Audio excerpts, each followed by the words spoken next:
नीतीश बाबू को अगर कुछ भी याद होगा तो कहे यहाँ चुनाव लड़ने आएंगे जी। और जब चुनाव लड़ने आएंगे तो जो मिट्टी पलीत करानी होगी वो हो जाएगी।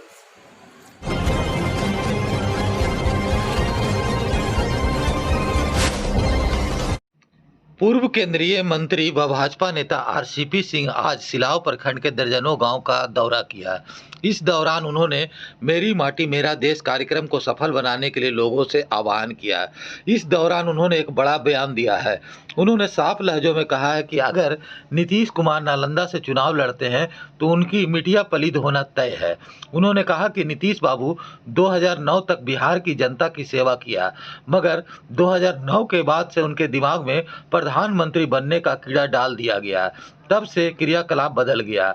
उन्होंने बताया कि 2004 में बाढ़ और नालंदा से हमारे कहने पर चुनाव लड़े थे, जिसमें बाढ़ से चुनाव हार गए थे और उस दौरान नीतीश कुमार ने कहा था कि अब हम चुनाव नहीं लड़ेंगे। पिछले चुनाव में भी कह दिया था कि ये मेरा आखिरी चुनाव है। हाल के दिनों में उन्होंने कहा कि अब हम 73 साल के हो गए हैं और 100 साल में दुनिया ही खत्म हो जाती है। इसलिए उन्होंने राष्ट्रीय जनता दल के नेता को अपना वारिस नियुक्त कर दिया और अगर उन्हें कुछ याद होगा तो वो चुनाव लड़ने के लिए नहीं आएंगे। इसके बाद भी अगर वो चुनाव लड़ने के लिए नालंदा आते हैं तो उनकी मिटिया पलीद होना तय है।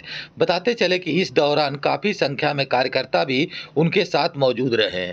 आरसीपी सिंह के इस बयान के बाद राजनीतिक गलियारों में खलबली मच गई है और आरसीपी सिंह के इस बयान के बाद कई तरह के चर्चा भी होना शुरू हो गया है। तो आइए आपको हम सुनाते हैं कि पूर्व केंद्रीय मंत्री सह भाजपा नेता आरसीपी सिंह ने बिहार के मुख्यमंत्री नीतीश कुमार के बारे में क्या कुछ कहा है। तो 2009 से ही कुछ पत्रकार मित्रों ने उनको कह दिया कि आप प्रधानमंत्री के दौर में हैं।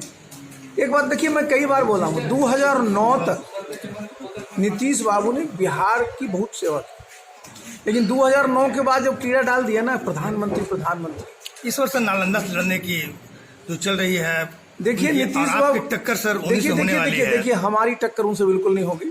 देखिए मैं बता दूं, नीतीश बाबू 2004 में चुनाव लड़े थे, आखिरी लोकसभा का 2 जगह से लड़े थे, बाढ़ से और नालंदा से। तैयार नहीं थे, जबरदस्ती हम ही लड़वाए थे। बाढ़ हार गए थे, यहाँ जीत गए थे। उसके बाद उन्होंने कहा कि मुझे चुनाव नहीं लड़ना। रामचंद्र बाबू कभी चुनाव उसके बाद लड़े हैं वो। अब देखिए बात है कि उनके साथ जो लोग हैं उनको लग रहा होगा कि नीतीश बाबू को आप नालंदा करें, उनको तो पहुंचा दिया फूलपुर उत्तर प्रदेश में। सर आप दोनों से टक्कर होगी तो क्या परिणाम होगा? टक्कर देखिए टक्कर का परिणाम देखिए। एक बात बता दें, नीतीश बाबू को जरा याद करिए, नीतीश बाबू ने क्या कहा था पिछले चुनाव में कि मेरा आखिरी चुनाव नंबर 1। नंबर 2 अभी क्या करें कि भाई मैं तो 73 साल का हूँ, 100 साल में दुनिया खत्म हो जाएगी। अपना वारिस भी उन्होंने नियुक्त कर दिया है जो राष्ट्रीय जनता दल के नेता हैं। तो नीतीश बाबू को अगर कुछ भी याद होगा तो कहे यहाँ चुनाव लड़ने आएंगे जी। और जब चुनाव लड़ने आएंगे तो जो मिट्टी पलीत करानी होगी वो हो जाएगी।